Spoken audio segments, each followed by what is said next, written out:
Hi and hello. I am so excited to be with you today, Nicole. Me too. I have just geeked about you since knowing you, and I feel like I have just, there's been moments as a business owner when I'm thinking of life and business and like pursuing both of them actively, and I've thought of you.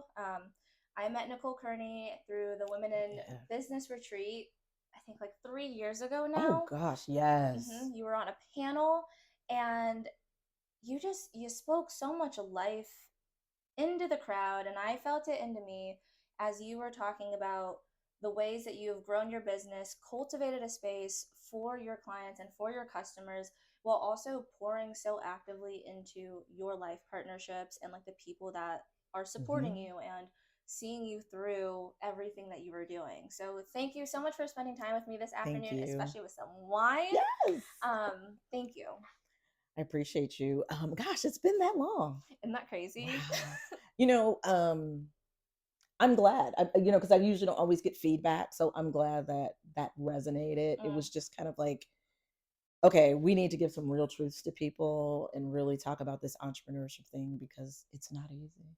It's not easy, and It is it's not. as much as I think it feels lonely sometimes and it's Yeah. only us, the people loving on us and pouring on us are part of that. And it wasn't until I had heard you speak, I went home that day and I went to my partner and I was like, I have never fully said thank you to you for how much you just support and like let me bounce ideas off of you and show up for me in ways that I don't really take time to appreciate. And it wasn't until I heard that I was like, it's not just me. It really isn't. Right.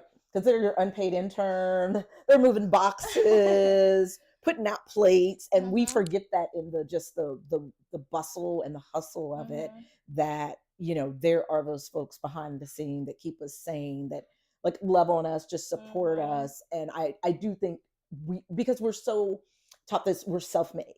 Yes. It's this Mhm. self-made culture, and really I say I'm Mhm. community made. Like Mm. there's nothing about sip and share that is me. I mean, my entire family, including my life partner, we're in it together. So Mhm. like, as we're speaking, he's bottling wine.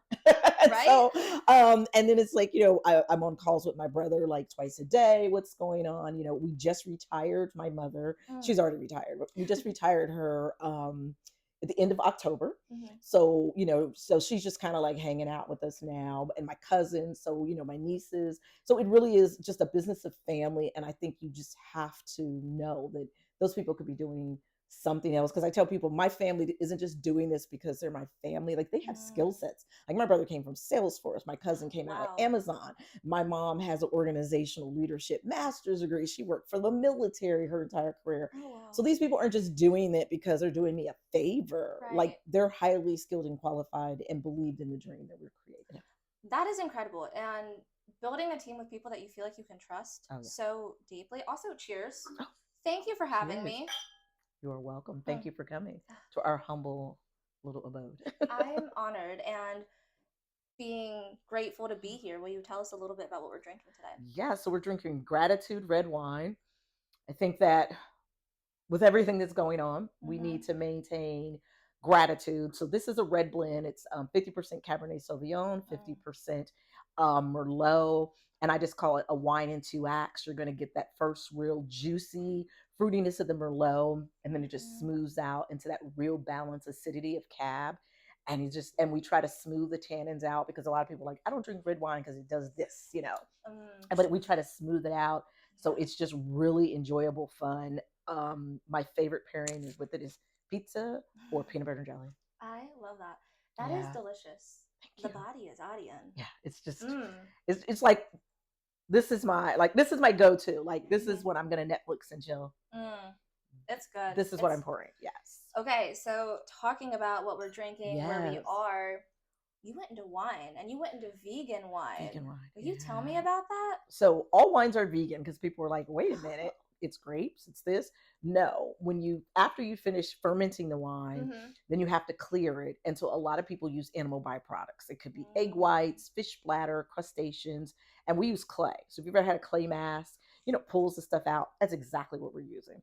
And it's good for your body. It Mm-hmm. doesn't hurt you. And my family, at the time when I started this, I was plant-based, totally. Now I'm Okay. plants and pescatarian, but most of my family and girlfriends are all plant-based. Interesting. And they were like, we can't get a good wine that we can just go pull off the shelf. And I was like, Mm. what? Not thinking about it, then not even thinking, oh, all wines aren't vegan. And so my girlfriend like brings me this list and she shows me, and I'm like, what? And so finally we're like, okay, we're gonna do this. So it was really just because there wasn't we were filling that hole in the market. Hmm. So that's why we're a vegan winery. I mean, it's incredible how entrepreneurs can see a hole in the market and be like, I could do that. We could fix that. Especially if you know what you're looking for. I had no Exactly. idea that. I mean, I'd honestly never thought about vegan wines or looking for it. I feel like I've looked more for vegan foods, especially as like different Right. friends have realized allergies and preferences and things like that. But initially, when you said a lot of people think all wines are vegan, They do. I said, oh, like I could see that Right. Because you're until. just like grapes, yeast, water. I don't know. But then it's like it's what happens after that. So Hmm. usually it's egg whites, but like I said, crustaceans, milk protein, and again, a lot of people have allergies, crustaceans. Right. So like I haven't had pork in 30, 40 years. Okay. So I know if I drink some red wine and my stomach starts hurting, I'm like, oh, cork Mm-hmm. that. I'm gonna give that away. Mm-hmm. So there's things, but there are people who always say, like, I get headaches. A lot of times, one, you're not drinking water. So you should hydrate when you drink. But the other part is they might be one of those people that had that real sensitivity to like crustaceans Mm-hmm. or milk, and so it's just one of those things. So that was the other thing. It's like we want to drink, but we want to drink healthier. And again, we're more mindful what we put in our bodies. So Mm-hmm. let's just drink just better wine. Yeah, that That's makes a really it. ton of Yeah. sense. I think it's always funny whenever I talk to sometimes women because we will say, oh, well, we just did XYZ and now we're here and it's Yeah. done and easy peasy. And it's not minimizing it because I feel like we're Right. stepping into our space and owning the really cool shit that we are doing. Absolutely. I feel like you made that process though sound very easy. I talked with my friends. We figured this out. What was it like going through the process of understanding wine industry, how to create a vegan Uh, wine? What was that process so like? that process was a little bit more interesting because wine industry is predominantly white men. Mm-hmm. But I come out of industry as a English literature, professor and a writer. Mm-hmm. That canon is what I call old dead white men.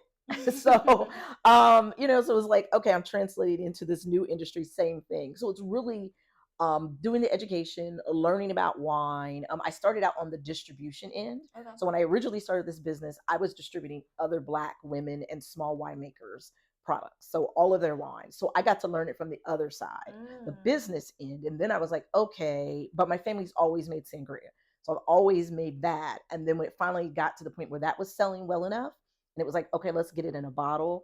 I did with what I say 90% of the people do now. I put a post out on Facebook. Who knows somebody who can help me navigate this? And Mm-hmm. my attorney, who's my intellectual property attorney, said, I have a friend. And so she introduced me to her friend. Her friend says, oh, yeah, I used to work for Excise. I can help you. And literally, and Whoa. help me walk through the process. And we got the application submitted and turned around. So again, it's that power of sisterhood, but it's Mm-hmm. also asking for help when you don't know anything. Because I could have spent months and months. Like I'd already kind of done the rabbit hole. Right. And I was just like, no, I need somebody who can be like, 1, 2, 3, 4, and they did just that. And so I'm forever grateful for that. Wow. That is incredible. And that's, I love Facebook. Yeah, I know. How It's funny. right. It's like the community, like my megaphone. Right. It's like I need help. And then for the vegan part, Mm-hmm. really we just were like, what ingredients do we need to take out? Mm. And so we went through that process and we are like, oh, we don't need this. Oh, okay. And then we check, will that hurt, harm, how will that? And they were like, no. And we literally just got rid of that ingredient, started giving it to all my vegan friends, and they were like, this is so much better. It's just lighter, it's healthy, it's cleaner. And I'm like, oh, wow. And then I can taste, like if I taste another Mm-hmm. bottle and that, I can like, oh, I can taste the Mm. heavy and a lot of artificialness in it. Yeah. Yeah, that makes a ton of sense, especially as you get more acquainted with it. Oh, yeah. That is so cool though. Your family was making sangria. I love I feel like you dropped so many really cool perspectives as you went through that because you learned it from the end product side, being on Right. distribution, which I have a lot of friends who get into the food beverage and that is the last thing they learn. And so it's like once you scale to a certain point, it's like, well, now what? But you went the other way. And Yeah. so that's such an interesting approach. Had you gotten into the distribution with the idea of creating your own at some point? Not at all. Really? Just really wanted to. I traveled around the country and I was drinking these amazing wines, Mm-hmm. and they were like, "No, they're not in the store because we only make 500 cases or 1,500 cases." And I'm like, "Oh no, I've got to have this in my house. I've got it. My friends are going to try it." So every time I went to a festival, I would take like 2, 3 cases. I would ship them Mm-hmm. back home, and I would throw these parties. I Mm-hmm. would just invite everybody over to my house.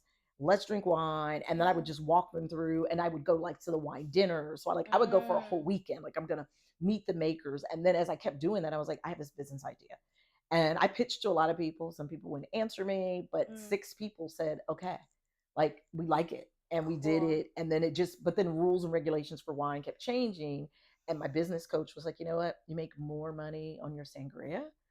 Let's figure out," she's like, "People keep saying Mm. put it in a bottle, let's figure it out." And so that was like our first shift. It was like, oh, okay. And it came like right in time. It came 2018, we got our winery license, and then opened our winery. 2019, we moved into the space we're in now. Mm-hmm. And then 2020, we all had to sit down for a while. So the shift happened right on time, right in Okay. divine timing. Yeah. That is so cool. So I did not realize I mean, even with the magazine, going into print was something Yeah. I was so nervous about because inventory and Oh yeah. figuring out the logistics. I remember the first time we were getting ready to ship something out, I had panicked because I put the wrong date on all the shipping labels I had just paid for. Oh. And so one of my girlfriends who was over that night, she has a Snapchat of me where I'm just sitting with my head in my hands Right. because then I was getting text messages from people because once we like bought them, it sent an email that their shipment was on the way.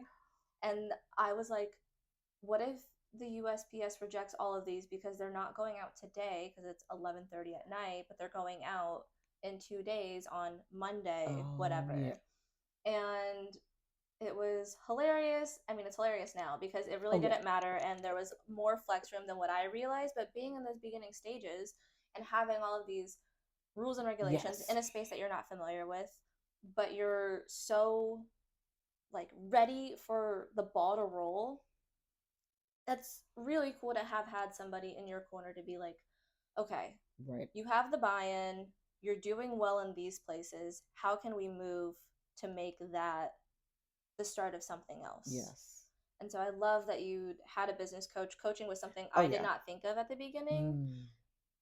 We also launched in 2020, so like Okay. we were just siloed, Right. as you Exactly. know, a Yes. little bit more. And so that is incredible that you had somebody in your corner and then also having had this network. And so going back to that perspective of asking when you don't know something, Yes. what has that lesson been like and when did you really learn Ooh. the strength that comes from knowing that you don't know something and how it moves you forward?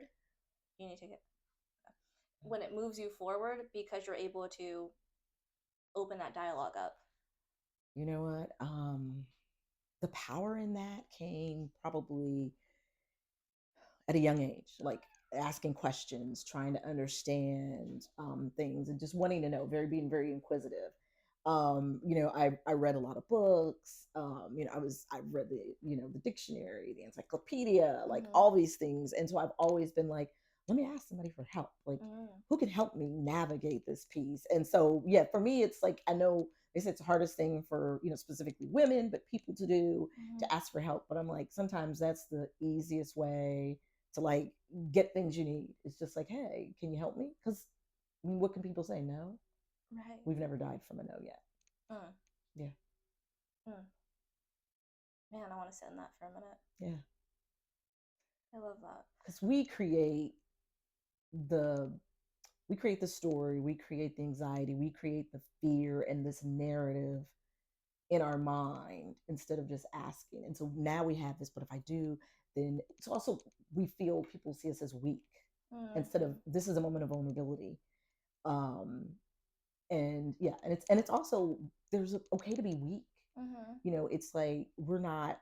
That's For women, Mhm. it's conflicting the superwoman narrative. Like, Mhm. let's put the capes down. Mhm. Let's ask for help. I Yeah. think for folks who we had to sit down for like, a good year, I hope that help people see like, yeah, like call a friend, like, hey, Mhm. I'm home, I'm struggling. Mhm. You know, for us, we pivoted to just dropping wine off on people's porch, and then we would text you Mhm. or call you, or and send you the picture, and Yeah. then people would come out and be like, thank you. But we at least, that human Yeah. interaction. We're like, the wine's there. We're like, we're backing away, and like, Mhm. and it just that human interaction with people. Like, I hope you're okay. I hope you Mhm. enjoy it. The being we did virtual wine tastings where we Mhm. had like 2 hour set, and people would still be on the call Yeah. 4 to 5 hours later. I'm Oh like, my you know what? I'm goodness. just gonna leave it open. Mhm. I'm like, you guys, I'm about to do many other things in my house, but I was like, I'm gonna mute myself, take my video off, and people just got to just meet new people and Mhm. just learn to be like, help. Yeah. That's incredible, and I appreciate that you differentiate being vulnerable and a weakness. Oh yeah. And I also think it's so important to say that we do not have to be strong all the time, and pulling those capes back, it is okay to not be the person who does a million things all at once. You ask any of those women Mhm. who are doing all the things at once, they talk about burnout, they talk about exhaustion, they talk about how much their life changed when they reprioritized, when they did ask for help, when they told their partner that they need them to step up in a way that is different than what they're doing now. That's right. And sometimes those partners don't even realize, because I think, especially as women, we can just power through, Oh yeah. and we want to say, oh, it's nothing. And we do. We We do. minimize our own um just exhaustion even. Mhm. And I think it was Ariana, I think it's Ariana Huffington. I think that's her said the first name right.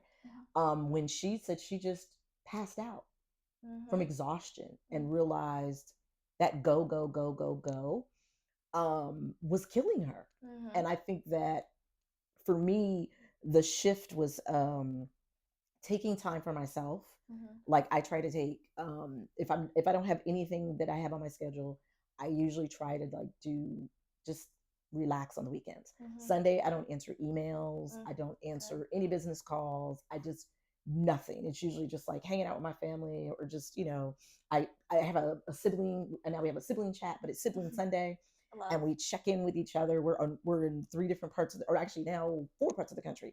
And we're on that either the text thread, like how's everybody doing? We're Yeah. sharing emojis. We're just like, what's going on? And Yeah. so we just went through the hurricane with my sister in Florida, and then my parents in Mhm. Western Carolina, and my brother in Atlanta, and my Yeah. other brothers in Western Carolina. So it's just like being able to just take a moment. But we're also taught in this very capitalistic society that we have to hustle, grind, Mhm. go, go, go. And Mhm. the NAP ministry is something I follow. Teresa Curse, I think it's Kersey. And when I tell you the permission to just go lay down and take a nap Mhm. is powerful to give yourself. Mhm. It's like we walk around like this without knowing it. Yeah. And then we're like, oh, my head hurts, my shoulder hurts, my neck hurt, Mhm. because we just didn't we don't drop our shoulders. Right. And or And mine. yeah, and it's like, and I'm like, I do yoga, so I'm very much about stretching and Mhm. mindfulness. So I think that just when it's warm enough, I'm outside. Yeah. I'm doing. My neighbors think I'm crazy, but I'm gonna be outside. I went to Florida in February, Mhm. and it didn't have a backyard like the Airbnb we Mm. stayed in, but it had this little patch of grass. Mhm. So I went out and did yoga in front, and all the people were driving down the street like, okay, this is Florida. It's Miami. They We're wish they were you, yeah. actually. Yeah, Because I they, was when was the last time they did that? right. It's just like I needed to just stretch my body. Mhm. And I think taking care of ourselves, Mhm. it's self care, but it's like, no, it's just taking care. I can't take care if I don't take care of me. Mhm. How do I take care of everyone else that's, 100%. in my orbit and in my sphere of influence? Yeah. I can't. Mm-mm. I Can't can't. pour from an empty There empty you go. cup, There you go. empty I bottle. know. So Like, I tell people, it don't so work. get yourself together, take Mhm. that moment, take that walk, and they don't have to be expensive things. I tell Yeah. people they're not. Mm-mm. Just go take a walk.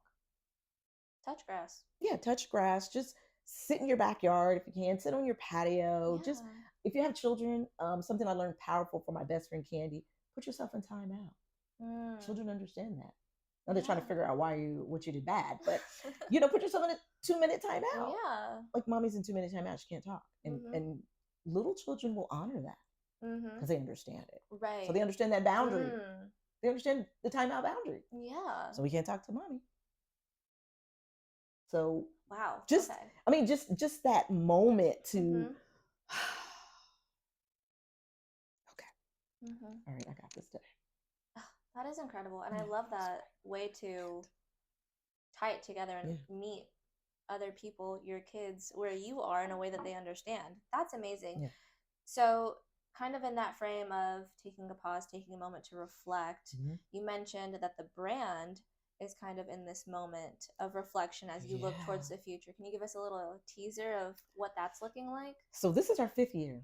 Mm. And One more to that. yeah, so there we go. Right, five Congratulations. That's years. amazing. And I have just sat down and wrote my 5 years, 5 things I learned, Mm. and kind of failures, but Mhm. how I've overcome those. And so a lot of the things I have done and not done really well, I am back to my original plan. Like I have like Mm. probably 10 notebooks of all the things I'm going to do.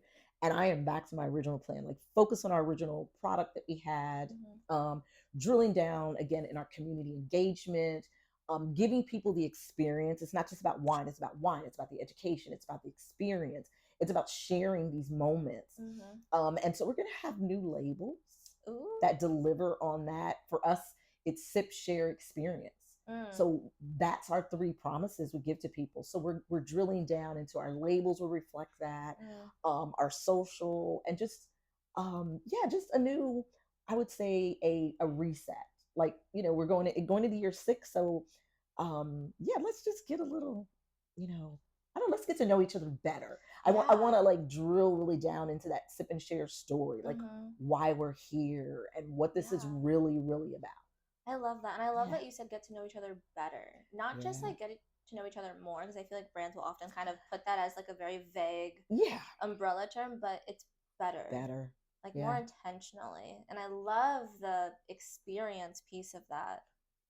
Absolutely. I love that. So you ship across the We country. do. How can our friends in the community keep up with you? How can we follow you? What is the best way to do that? Follow us, Instagram, Mhm. best way, at Sip and Share Wines. We're almost to 10,000. Help us to get 10,000 Ooh. people. And then, we're on all the other platforms: LinkedIn, Facebook, Instagram, TikTok. But sipandShareWines.com. If you're in Awesome. Indianapolis, any of the Total Wines, and we're at 6 Big Red, go purchase some wine from them and help us. That is amazing. Yeah. Nicole, thank you so much for spending time with us. Thank And if you you. enjoyed this interview, head over to our Patreon. We will be digging deeper together in our next chat. Thank you. Thank you.